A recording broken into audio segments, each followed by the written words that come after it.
ये सवाल बहुत ही सदियों पुराना है और हर एक नया डेवलपर जो कि इस फील्ड में आता है वो एक ही सवाल पूछता है, programming versus coding. Let's begin this show. So first of all let's take a look at what is definition of programming. Programming से हम स्टार्ट करते हैं तो let's search it on Google कि व्हाट इज डेफिनेशन ऑफ मोए मोए। क्या बोला तूने? Muy, muy, muy, muy.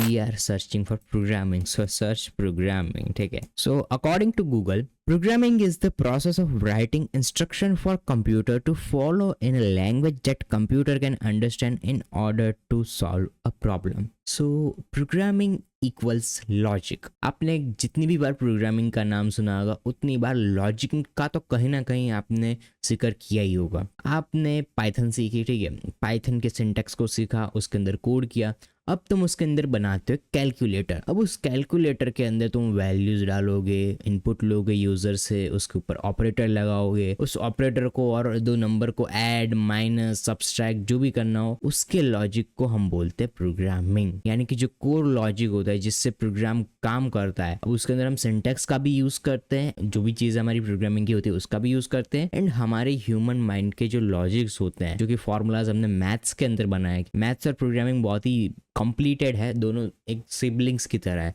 सो मैथ्स और प्रोग्रामिंग को कभी अलग अलग मत समझ। And every time you build any logic, math is always there, ठीक है। सो प्रोग्रामिंग को तुम इस तरीके से कंपीट कर सकते हो कि programming equals logic slash math, क्योंकि उसके अंदर हम कैलकुलेशन ही करते हैं, घटाते हैं, बढ़ाते हैं, जो भी चीज़ बेसिक ऑपरेशन करने होते हैं वही करते हैं, जो एंड रिजल्ट होता है उसको पोस्ट करते हैं। Whereas let's talk about definition of.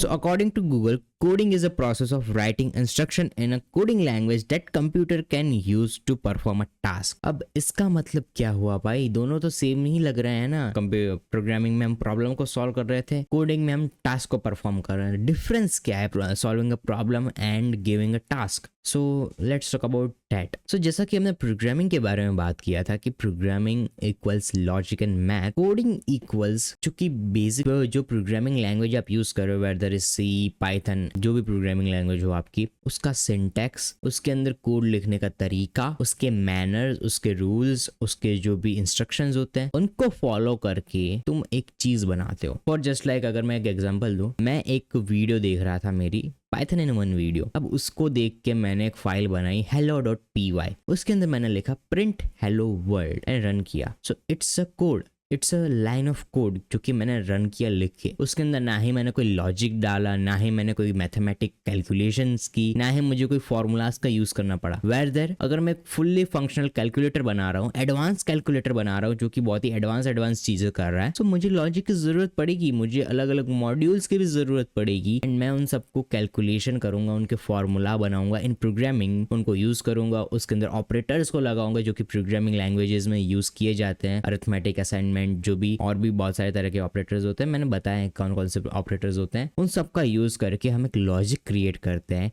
And at the end of जो प्रॉब्लम हमारी होती है, जो यूजर ने इनपुट दिया हुआ होता है जिसको हम प्रॉब्लम बोलते हैं, उसके ऊपर प्रोसेसिंग करते हैं एंड आउटपुट देते हैं, एंड उसको हम बोलते हैं प्रोग्रामिंग। अभी ये चीज आई होप कि आपको क्लियर हो चुकी होगी कि यार कोडिंग और प्रोग्रामिंग में डिफरेंस क्या है।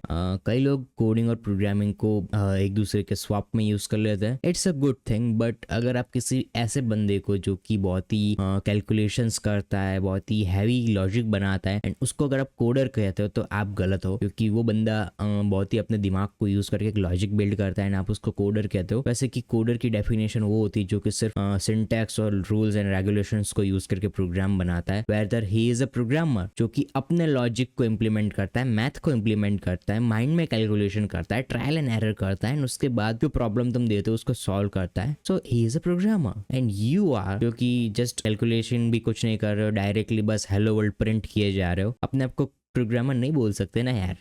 So this is the thing. अगर आपको एकदम सिंपल वे में समझना हो कि यार अगर आप कोई प्रोग्रामिंग लैंग्वेज सीख रहे हो, स्टार्टिंग से, उसके बेसिक सिंटैक्स विंटैक्स या फिर बहुत ही लो लेवल के प्रोजेक्ट्स बना रहे हो जिसके अंदर इतनी ज़्यादा लॉजिक की और मैथ्स की ज़रूरत नहीं पड़ती है, then you are a coder. ठीक है, उसको तुम कह सकते हो कि मैं कोडिंग कर रहा हूँ। But when you are making बहुत ही मल्टी लेवल कंपनीज के लिए एप्लीकेशंस, जस्ट लाइक कि यार तुम एक बहुत ही बड़े वेब ऐप पे काम कर रहे हो या फिर बहुत ही बड़ी ऐसी चीज़ पे काम कर रहे हो जिसके ऊपर तुम्हारे साथ पूरी टीम है 15-20 लोगों की, एंड तुम उसके अंदर अपना लॉजिक इंप्लीमेंट करते हो, उसके अंदर मैथ्स यूज करते हो, and you are a programmer my friend. तुम एक प्रोग्रामर हो एंड तुम्हें गर्व होना चाहिए इस बात पे। कोडर होना या फिर प्रोग्रामर होना ये कोई अच्छी बुरी बात नहीं है, ये एक स्टेजेस है। जैसे कि लाइफ के स्टेजेस होते हैं, क्या तुम एक बच्चे थे, उसके बाद टीनेजर बने, उसके बाद और ऊपर गए। ऐसा तो नहीं है कि डायरेक्टली तुम ऐसे ही 50 साल के हो गए निकलने के बाद ही। ठीक है, ऐसी चीज नहीं होती है ना। वैसे ही प्रोग्रामिंग में भी सबसे पहले तुम एक बिगिनर होते हो, तुम एक न्यू टेकी होते हो जो कि सारी चीजों को देख के एक्साइटेड होता है, सारी चीजों को देख के समझना चाहता है। ठीक है, देन तुम थोड़ा और लर्निंग करते हो, अपने कंप्यूटर के अंदर सेटअप करते हो सब कुछ। उसके बाद तुम एक कोडर बनते हो, कोडिंग सीखते हो, क्योंकि कोडिंग तुम करना स्टार्ट करते हो स्टेज पे। स्टेज 3 होती है जो कि सब कोडिंग करते हैं। उसके बाद तुम प्रोग्रामिंग लैंग्वेज को कंप्लीटली सीखते हो। अब कंप्लीटली सीखना भी बहुत ही हार्ड होता है क्योंकि प्रोग्रामिंग लैंग्वेजेस में हर एक चीज इंप्लीमेंट होती रहती है, जाती रहती है। अब उसके ऊपर मैं एक और वीडियो बनाऊंगा कि किस तरीके से तुम कम से कम टाइम में प्रोग्रामिंग लैंग्वेजेस सीख सकते हो। अगर एक स्पेसिफिक बताओ तो 7 दिन के अंदर तुम किस तरीके से प्रोग्रामिंग लैंग्वेज को मास्टर कर सकते हो, उसका वीडियो मैं प्लान कर रहा हूँ बनाने के लिए। सो अगर आप इंटरेस्टेड हो उसमें तो be sure to leave a like and leave a comment of it and subscribe करना मत भूलना वो वीडियो देखने के लिए। बैक टू द टॉपिक, हम थे स्टेज 3 पे जो कि है प्रोग्रामिंग लैंग्वेज सीखना। स्टेज 4 पे जब तुम जाते हो तब तुम एक प्रोजेक्ट्स बनाते हो, तुम्हारी एक प्रोजेक्ट की लाइब्रेरी होती है, पोर्टफोलियो होता है तुम्हारा, यार मैंने ये प्रोजेक्ट्स बनाए, ये प्रोजेक्ट्स बनाए, ये चीजें सारी की है। एंड उसके बाद जब तुम एक कंपनी में काम करते हो या फिर पर्सनली भी अगर तुम काम करते हो फ्रीलांसिंग में वगैरह वगैरह, एंड तुम जब अपने लॉजिक और सबको यूज करके एक एंड एप्लीकेशन बनाते हो, एंडिंग में हम क्या करते हैं, हम सारी चीज़ों पे एंडिंग में हम एक एप्लीकेशन चाहते हैं जिसको हम दिखा सके लोगों को, उसे हम प्रोग्रामिंग कहते हैं।